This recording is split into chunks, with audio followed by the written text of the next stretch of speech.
हामी चाहिँ अहिले गोठालो जाँदैछौँ बाख्राको।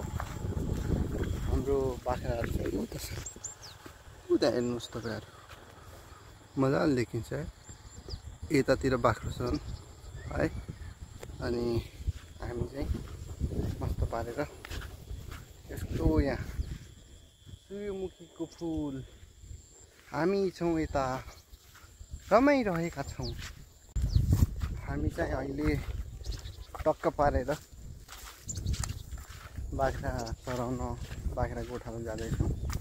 हाम्रो यता चासुले एकदम धानको बिउँ छर्नलाई होइन बेर्नाहरू छर्नलाई यस्तो राम्रो काम गर्दै हुनुहुन्छ। यसो टक्क पारेर यहाँ यो खेत हो, यो त यहाँ मल अथवा धानको बिउ हो। यो यहाँ यस्तो रमाइलो छ।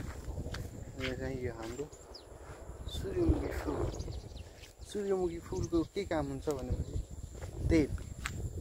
तेल उत्पादन हुन्छ। यहाँ चाहिँ धानको बेर्नाहरू पनि लगाएर टक्क पारेर उम्रिसक्यो। यस्तो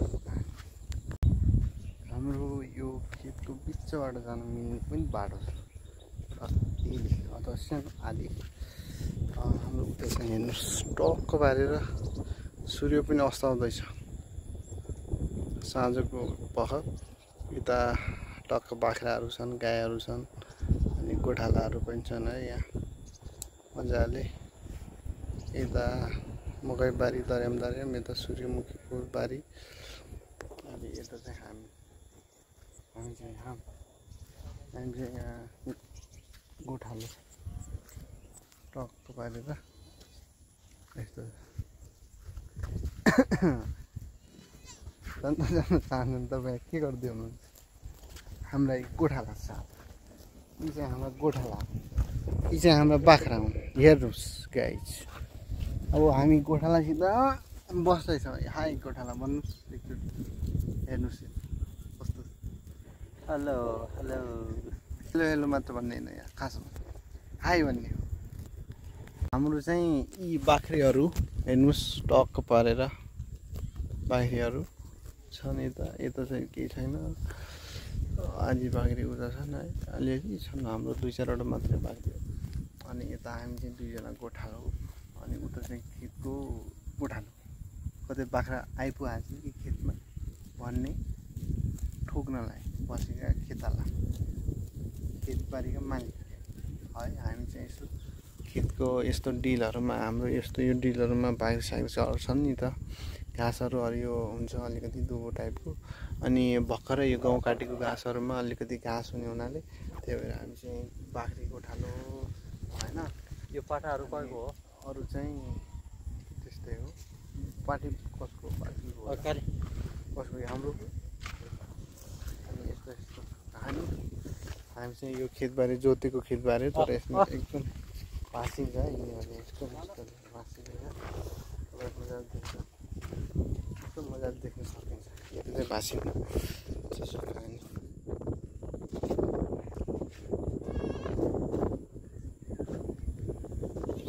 यता मकैबारी दर्याम यो चाहिँ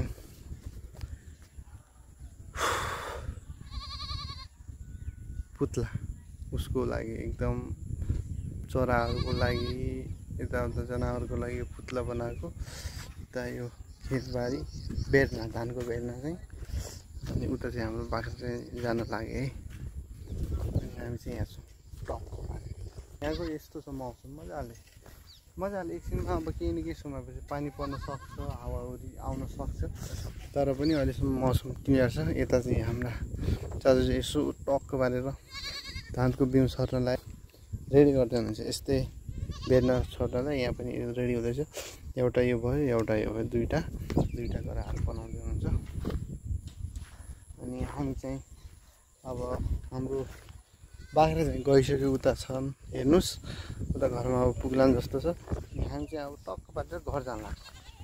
हामी घर जान लाग्छ। यो हाम्रो छिटो सूर्यमुखी फुलको बारी। हामी चाहिँ एउटा गोठालो चाहिँ यस्तरी जाँदै हुन्छ, दगुर्दै मगुर्दै है। हामी चाहिँ टक्क भिडियो बनाउँदै टक्क पारेर हामी यस्तो पारेर जाँदैछौँ। यस्तो आज पानी आजको ताजा अपडेट सक्यो अब पुत्लाहरू चाहिँ हेर्नुहोस् टक्क भएर यता बिचमा बनाएको छ है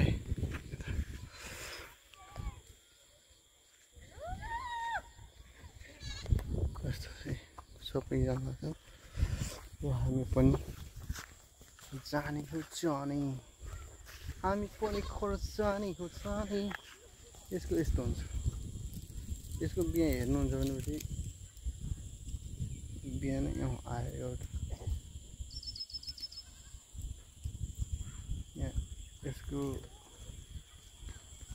एक दुईवटा बिहा चाहिँ यो हो यसको यस्तो हुन्छ बिउ अनि कतिपयले यसको चटनी पनि बनाउँछन् है चटनी बनाउन मिल्छ यो पछि राम्रो यो परिपक्व भएपछि चटनी पनि बनाउन मिल्छ यसको अनि अहिले चाहिँ त्यस्तो परिपक्व भएको छैन त्यही भएर चटनीहरू पनि बनाउन मिल्दैन खासै राम्रो हुँदैन है अनि यो चाहिँ हाम्रो नाला हो अलिअलि यस्तो छ त्यस्तो व्यवस्थित पनि भएको छैन यसमा लसुनहरू पनि लगाउनु मिल्छ लगाउँछन् है जसको खेतको अगाडि नाला पर्छ उसले चाहिँ लगाउनु मिल्छ लसुनहरू कुनै पनि तरकारीहरू आफूलाई आवश्यक कुराहरू जुन कुनै पनि कुराले नबिग्रियोस् जस्तै बर्खामा पानीले नबिग्रिने खालको त्यस्तो चिजको कुराहरू लगाउँछन् अरू चाहिँ यस्तै हो हामी चाहिँ अब घर पुग्न लागिसक्यो तर हेर्नुहोस् हाम्रो माथि आकाश यस्तो रमाइलो दामी छ दामी यस्तो छ टक पारेर अनि अहिले चाहिँ अब हामी घर पुग्न आँटिसक्यौँ अथवा घर पुगि पनि सक्यौँ अब केही सेकेन्ड मात्र भन्छ